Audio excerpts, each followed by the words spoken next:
별들의 매매리그 순위 보겠습니다. 1위는 박승영 전문가입니다. 17.92% 수익률로 1위를 굳히고 있습니다. 2위는 조용구 전문가로 수익률이 좀 더 증가된 가운데 14.94% 수익률 기록을 하고 있습니다. 3위는 김정수 전문가입니다. 3.6968% 수익률, 꾸준하게 2~3% 수익률이 유지가 되고 있습니다. 4위는 이원용 전문가입니다. 3.53% 수익률이 조금 더 증가된 모습입니다. 이어서 5위에서 8위까지의 순위입니다. 5위는 김석철 전문가 2.59%의 수익률 기록을 하고 있고, 이재우 전문가 1.26%의 수익률로 6위를 차지하고 있습니다. 이어서 송기현, 이승준 전문가 순으로 기록이 되고 있습니다. 별들의 매매리그 순위를 확인을 해봤는데요. 1위, 2위 전문가가 월등하게 높은 수익률이 기록이 되고 있습니다. 순위는 변동이 없는 가운데 여기서 조금 더 수익률이 증가되는 모습이 지난 금요일에 나타났는데요. 자, 그러면 이 중에서 1위를 굳건하게 지키고 있는 전문가 박승영 전문가 만나보겠습니다. 전문가님 안녕하세요. 네, 안녕하세요. 네, 새해에 상당히 좀 좋은 그런 출발이 나타나고 있는 그 상황인데요. 자, 지난주에 매매 좀 어떻게 하셨습니까? 일단 지난주까지만 하더라도 그 좀 하락폭이 컸던 낙폭과대 종목에 좀 집중을 하는 매매를 좀 했었고요. 두 번째는 이제 삼성전자의 실적이 워낙 좋다 보니까 납품하는 부품주들이 흐름이 좀 양호하죠. 거기에 따라서 뭐 기술주, IT 기술주에 대한 좀 집중적인 매수를 해놓은 상태이고, 특히 1월 효과를 좀 나타날 가능성이 좀 높아서 주식 비중을 좀 늘렸던 한 주가 아닌가 이렇게 좀 말씀드립니다. 네, 주식 비중을 늘리셨다라고 말씀해 주셨는데 어떤 종목을 가지고 계시는지 종목을 보면서 얘기를 해보도록 하죠. 박승영 전문가의 보유 현황입니다. 현재 박승영 전문가는 6종목을 보유를 하고 있습니다. 나노 신소재 5종목을 보유를 하고 있네요. 나노 신소재 29.18% 비중입니다. 바이오니아 16.19% 비중, 이노칩 17% 비중이고요. BH 그리고 하츠 이렇게 5종목을 보유를 하고 있고, 지금 현금 보유 비중은 5.29%로 기록이 되고 있습니다. 지금 하츠가 가장 많은 수익을 거두고 있고, 이노칩, BH가 지금 수익 구간이고요. 그리고 나노 신소재가 지난 금요일 날 매수를 하셨네요.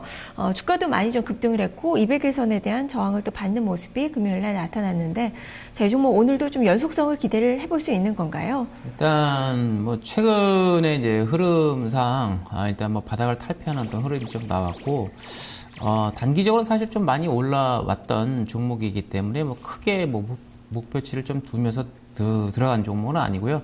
일단 단기적인 관점에서 들어간 종목이라고 좀 보시면 될 것 같습니다.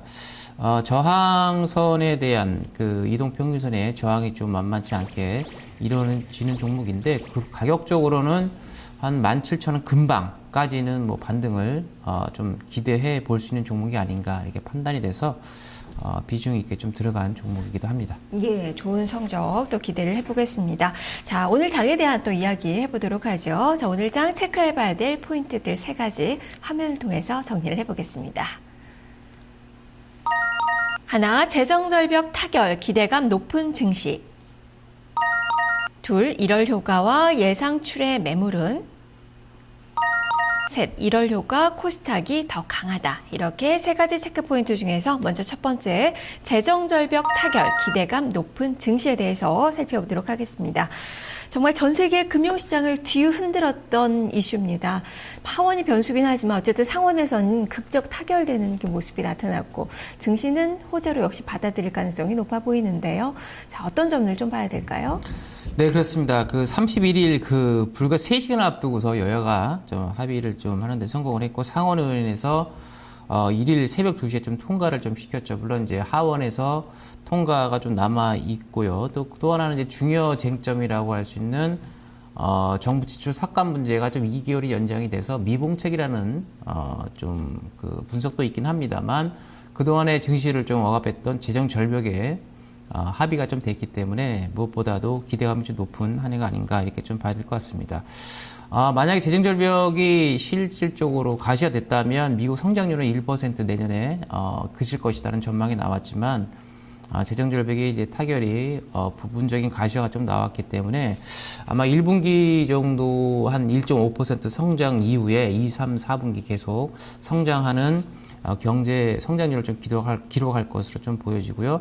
또 하나는 최근에 이제 긍정적으로 볼 수 있는 부분들이 하나씩 좀 나오고 있죠. 부동산 경기가 좀 회복이 가소화되고 있고, 그 다음에 기업들의 설비 투자 확대가 좀 되고 있고요. 또 하나는 소비 심리 회복세가 뚜렷하게 좀 나타나고 있어서 또 하나의 긍정적인 것은 가계 부분에 이제 디레버리징 현상이 크게 완화됐다는 것이죠. 그 다음에 그 그 소득과 부채가 이제 거의 일치하는 수준까지 왔기 때문에 뭐 증시에는 좀 긍정적인 흐름이 좀 연출되지 않을까 이렇게 판단이 되고 있기 때문에 국내 증시는 미 재정절벽의 완화와 함께 이럴 효과를 좀 볼 수 있는 시기에 임박했다라는 관점이고, 거기에 따른 오늘 아마 좀 큰 폭의 상승이 예상이 좀 되는 하루가 아닌가 이렇게 말씀을 좀 드려야 될 것 같습니다. 네, 사실상 뭐 막판까지 진통이 예상이 되고 또 미봉책이다. 그리고 역시 뭐 하원이 변수다라는 이야기들이 좀 많이 나오고 있긴 하지만 신년 효과 더불어서 새 정부에 대한 기대감도 있고, 이런 점들이 오늘 주식시장에서 어떻게 반영이 되는지를 좀 봐야 될 것 같습니다. 자, 두 번째 체크 포인트로 넘어가 보겠습니다. 1월 효과와 예상 출의 매물은, 1월 효과 참 조금 전에 좀 말씀을 해주셨는데 늘 계절적으로 기대를 그렇죠. 하게 된 것이 1월 되면 1월 효과입니다. 이번에는 정말 기대만큼 그렇게 주가가 좀 오를 수 있을까요? 어떤 시각이십니까?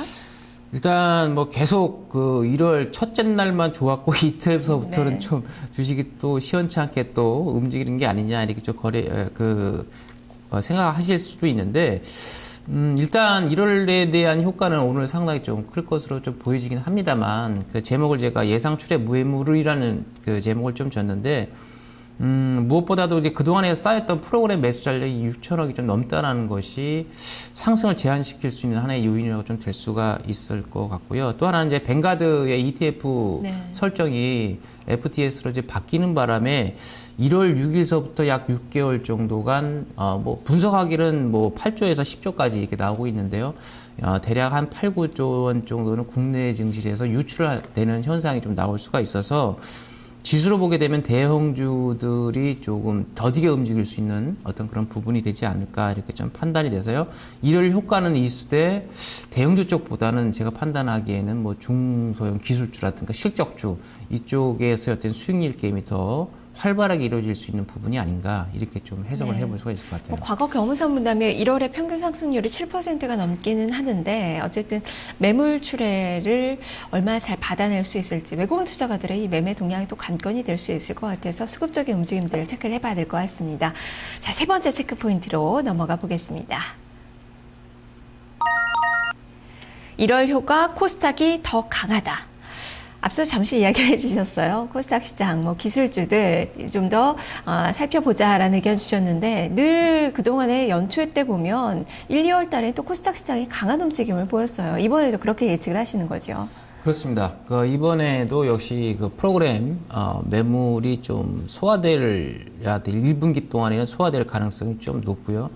두 번째는 아까도 말씀드렸던 뱅가드 부분의 물의 출량이 얼마만큼 1분기 때 나올 수 있느냐. 1월에 뭐 반짝 상승한 이후에 아마 제가 판단하기에는 옵션 만기 전후로 해서 지수가 약간 조금 완만한 횡보 국면에 좀 들어설 수 있는 구간이 생기지 않을까라고 보고 있는데, 무엇보다도 프로그램 물량을 얼마만큼 잘 소화하느냐의 첫 번째 과제라고 좀 보이십니다. 그렇다면 뭐 지수로 보게 된다면 전반적인 그 흐름 자체는 최근 보게 되면 기관들이 코스닥 쪽에서 최근 지난 그 24일서부터 해서 4일 동안 코스닥 쪽의 매수가 계속 이어졌다는 점은 1월에 과연 이제 수익률 게임이 어디에서 더 활발하게 이루어질 수 있냐를 좀 역으로 해석을 좀 해봐야 될 문제라고 좀 보고 있거든요. 그렇다면 기관들은 그동안 이제 코스닥 쪽의 매수를 좀 활발히 했다라는 점을 봤을 때, 기관들이 선호하고 있는 종목군들로 해서 집중해서 종목을 선택하는 것이 바람직하지 않나 이렇게 좀 보고 있어서요. 그 표를 좀 갖고 나왔는데, 지난 그 금요일 날이죠. 그 외국인과 이제 기관에 매수한 종목들을 좀 나왔는데 보게 되면 뭐 SM이라든가 뭐 YG 엔터테인먼트 이런 이제 그 엔터 관련주들을 좀 매수했고 그다음에 옵트론텍이라든가 뭐 웰파스 뭐 기술주에 대한 매수를 좀 보였던 점도 역시 눈에 좀 띕니다. 또 하나는 이제 셀트리온이라든가 메디톡스 역시 바이오 관련주들도 역시 매수에 좀 들어오고 있어서 시가총액이 좀 큰 기술주라든가 바이오주, 뭐 엔터주 요게 좀 매수가 좀 집중된 현상을 지난주 금요일날 보였거든요. 그렇다면 이런 종목군들이 아마도 이제 그 1월 달에 그 상승을 좀 주도할 수 있는 종목들이 아닌가 이렇게 좀 판단이 되기 때문에 뭐 그 기술주 중에서 뭐 터치 스크린, 그다음 카메라 모듈, 그다음 PCB 업체 특히 좀 봐야 되지 않겠나 이렇게 좀 말씀을 드리고 싶습니다. 뭐 한 해 동안 코스피 지수가 9% 넘게 올랐는데 코스닥 시장은 하락을 했어요. 그 부진을 1, 2월 달에 만회를 할 수 있을지를 좀 봐야 될 것 같습니다. 자, 이렇게 오늘 장에 대한 체크 포인트들을 살펴봤는데요. 그렇다면 오늘 매매 전략은 어떻게 세우고 계신 건가요? 일단 오늘은 해외 호재가 좀 나왔기 때문에 그 코스피 시장이든 코스닥 시장이든 뭐 강세를 뛸 가능성이 상당히 좀 높죠. 그렇기 때문에 뭐 주식을 보유하고 계신 분들은 보통 이제 들고 갈 수 있는 충분한 자리가 될 것 같고요. 그 다음에 현금이 좀 비중이 많은 분들은 이제 주식을 좀 편입을 좀 해야 될 그 상황인데 제가 판단하기에는 코스닥 쪽에 6, 그 다음에 코스피 쪽에 한 4, 이 정도 해서 현금으로 그따위 현금을 다 쓸 그런 단계는 아니라고 좀 보고 있고요. 한 7, 80% 범위 내에서 뭐 주식을 좀 담는 그런 전략이 좀 유의해 보이지 않나 이렇게 말씀을 드렸고 특히 이제 1월 효과 아까 드렸다시피 코스닥의 뭐 기술주가 계속 강세를 좀 유지할 가능성이 좀 높기 때문에 기술주에 대한 집중력이 좀 매매를 좀 할 필요가 좀 있다. 단 하나 이제 수급이 좀 악화될 수 있는 단기적으로 좀 많이 올라오면 또 이제 기관이라든가 외국인이 차익이 좀 나설 수 있거든요. 이런 종목, 이런 것들은 좀 종목을 좀 교체할 필요성은 있지 않을까 이렇게 좀 말씀을 드리고 싶습니다. 무엇보다 오늘 좀 개별 동반한 상승이 나타날 가능성도 있어 보이는데 그래도 오늘 좀 매수 가담이 좀 가능하다는 말씀이신가요? 네, 그렇죠. 뭐 장 초반에는 워낙 기대감이 높기 때문에 장 시작하자마자 쫓아가는 것은 좀 다소 무리가 있고요. 보통 이제 시작하고 나서 너무 세기 때문에요. 1시간이라든가 1시간 반 정도 좀 지켜본 연후에 수급도 한번 체크를 해보시고 기관이라든가 외국인이 좀 들어오는 종목이 있다면 적극적인 뭐 매수를 좀 하셔도 되는 하루가 아닌가 이렇게 좀 보고 있습니다. 예, 그렇다면 오늘 편입을 준비하고 계시는 종목 있으세요? 네, 뭐 아까도 잠깐 이제 언급을 좀 표에서 보여드렸던 것처럼 뭐 IT주에서는 뭐 멜파스라든가 그다음에 뭐 ELK, 그다음에 또 하나 최근에 수급이 좋아지고 있는 뭐 옵트론텍 이런 종목에 대해서 관심을 좀 갖고 있고요. 그다음에 바이오주에서도 뭐 셀트리온이라든가 뭐 메디톡스 기관들이 좀 매수에 들어오고 기관과 외국인이 지금 셀트리온을 매수에 들어오고 있거든요. 이런 점을 봐서는 뭐 시세 탄력성은 뭐 셀트리온이 크지는 않은 것 같습니다. 하지만 이런 종목들 역시 관심을 좀 가져야 될 종목들인가 아닌가 이렇게 보이고 역시 최근 이제 그 지난 연말에 뭐 시상식 뭐 각종 있었는데 엔터주들 SM이라든가 뭐 YG 엔터 이런 것도 역시 최근에 많이 빠졌거든요. 이제 바닥을 좀 다져가는 국면이라고 좀 봤을 때 역시 엔터주에 대해서도 역시 관심을 좀 가질 때가 아닌가 이렇게 좀 보고 있습니다. 네, 알겠습니다. 오늘도 선전 기대해 보겠습니다. 고맙습니다. 네, 감사합니다. 네, 이렇게 박수경 전문가의 매매 전략을 확인을 해봤습니다. 이어서 오늘장 주요 일정 화면을 통해서 알아보겠습니다.